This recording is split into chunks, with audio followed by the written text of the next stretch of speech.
Saving the ocean by buying new recycled. नया recycle सामान खरीदकर महासागर को बचाएं। जैसे ये चीजें कमाल है ना? Right now, अभी तो रिसाइकल्ड ओशन प्लास्टिक जैसी कोई चीज है ही नहीं। recycled ocean plastic.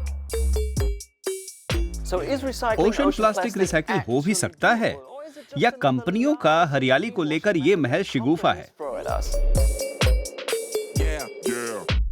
आज कुछ खरीदने जाओ तो रिसाइकिल्ड सामान हर कहीं दिखता है।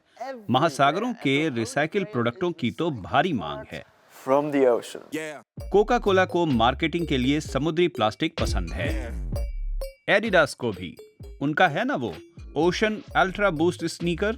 I mean, these ads इन विज्ञापनों की माने तो एक कोक पीकर या नई स्नीकर खरीदकर मैं वाकई महासागर को बचा सकता हूँ।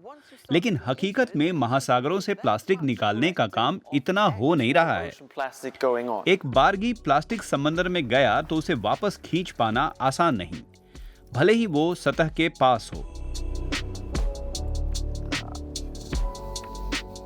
बेशक प्लास्टिक निकालने वाली नावें भी हैं, लेकिन ये बहुत महंगा सौदा है।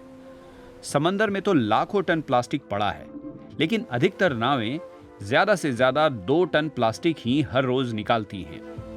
और तो और लाखों डॉलर वाले प्रोजेक्टों के पसीने छूट जाते हैं। ये ट्यूब समंदर से 90% प्लास्टिक निकालने के लिए बनी थी, लेकिन काम नहीं आई, नदियों में लगाना पड़ा।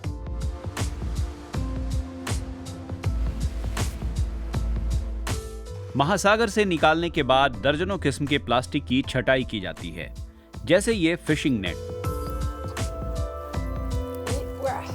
जिसे प्रोफेसर गिलियन गेरके एक रिसर्च प्रोजेक्ट के लिए रिसाइकिल कर रही थी। ये छंट कर आया हुआ है। देखकर तो ऐसा नहीं लगता। इसे ठीक से अलग करना होगा। हमें नीले वाले चाहिए। Let's put ठीक है, नीले वाले बाईं तरफ रखते हैं। रंगों के हिसाब से जालों को अलग करना एक बात है, लेकिन उन्हें रिसाइकिल करने के लिए काटना भी होगा, और ये इतना आसान नहीं। दरअसल ये प्लास्टिक समंदर में नमक और धूप से खराब हो चुका होता है। उसकी ओरिजिनल क्वालिटी गिर जाती है।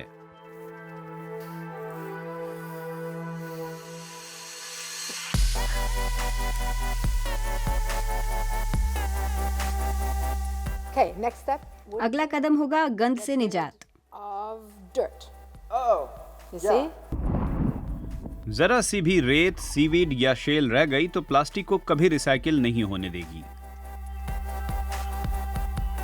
Round about 5%. 5% अशुद्धि होने में कोई दिक्कत नहीं है। इस मटेरियल से पैलेट बनाने वाले लोग ये कहेंगे कि किसी भी हाल में गंदगी 5% से ज्यादा नहीं होनी चाहिए। ये बिल्कुल साफ है। 5% impurities. That's pretty clean. बड़ी मशीनों से भी साफ करने लगें तो माइक्रोस्कोप में रेत तो दिख ही जाएगी। Which is why in a lot इसीलिए of चीजों cases में products अक्सर contain a समुद्री mix प्लास्टिक और of दूसरी ocean रिसाइकिल्ड plastic सामग्री भी and मिली other होती है। recycled इस material. मिलावट में But the ocean ocean plastic तो plastic बहुत can जरा सा only ही be a होगा, tiny, और tiny जरा fraction विज्ञापनों of के this जलवे plant, देखिए। but the ads still look like this. ये तमाम चीजें इकोनाइल कंपनी के नायलॉन की बनी हैं। कंपनी भी अपने धागों का प्रचार ऐसे करती है मानो ये असली समुद्री कचरे से बने हों, जैसे घोस्ट गियर कहलाने वाले फिशिंग नेट से। इकोनाइल के सामान को मेड फ्रॉम मरीन लिटर या मेड फ्रॉम गोस्ट गियर कहा जाता है। इन चीजों में कोई घोस्ट गियर तो असल में होता नहीं, होता भी हो तो बहुत जरा सा, 1% से भी कम, 1/1000वें हिस्से से भी कम। पर्यावरण वैज्ञानिक आंद्रेया स्टोल्टे ने भ्रामक प्रचार को लेकर इकोनाइल से कई बार संपर्क किया। एक ईमेल में इकोनाइल ने मुझे बताया कि उसके धागे में समुद्री प्लास्टिक थोड़ा सा है।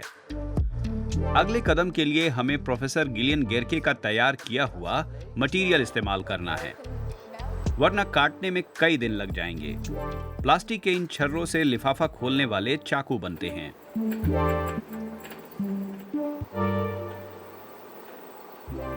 So this is the final product. ये है हमारा फाइनल प्रोडक्ट। ये सारे स्टेप्स देखने के बाद आप अंदाज़ा लगाइए कि ये लेटर ओपनर आखिर कितना महंगा होगा।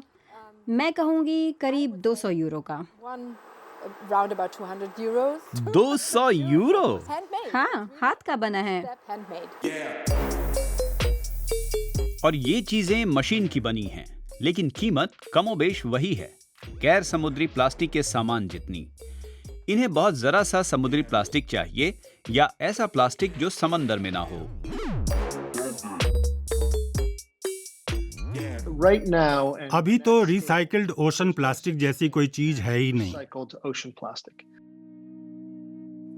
ये है रफी शायर, ओशन बाउंड प्लास्टिक कहलाने वाले सामानों के इंटरनेशनल डिस्ट्रीब्यूटर।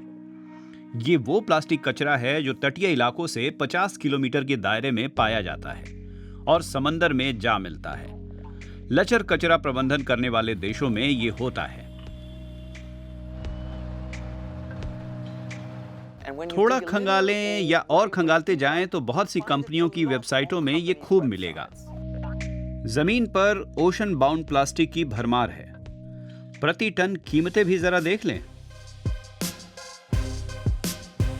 कच्चा प्लास्टिक 762 यूरो, रिसाइकिल्ड प्लास्टिक करीब 870 यूरो और ओशन बाउंड प्लास्टिक करीब 920 यूरो का है। असली समुद्री प्लास्टिक की तुलना में ये कीमतें अफोर्डेबल लगती हैं। 200 यूरो का लेटर ओपनर चाकू भी देखिए। असली ओशन प्लास्टिक रहता है तो प्रोडक्शन की कीमतें बढ़ना लाजमी है।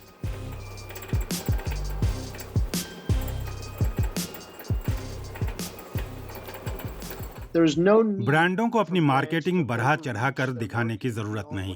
तटों की सफाई और लोकल कम्युनिटी का सपोर्ट ज्यादा बड़ी बात है।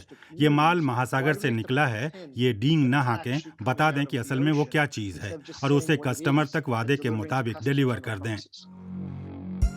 एडिडास की तरह ना करें, जिसने ओशंस अल्ट्रा बूस्ट स्नीकर को वाकई समुद्री प्लास्टिक से बने होने के दावे के साथ बेचा, जबकि उसमें ओशन बाउंड प्लास्टिक का इस्तेमाल हुआ था।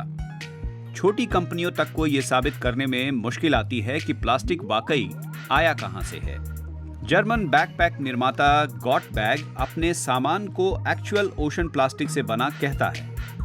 कंपनी मछुआरों की मदद से प्लास्टिक निकालती है, लेकिन अपना यह काम उसने अभी तक सर्टिफाई नहीं किया है, इसलिए हमें नहीं पता कि यह वाकई महासागर का प्लास्टिक है। हम जानते हैं कि रिसाइकलिंग आखिरी उपाय है।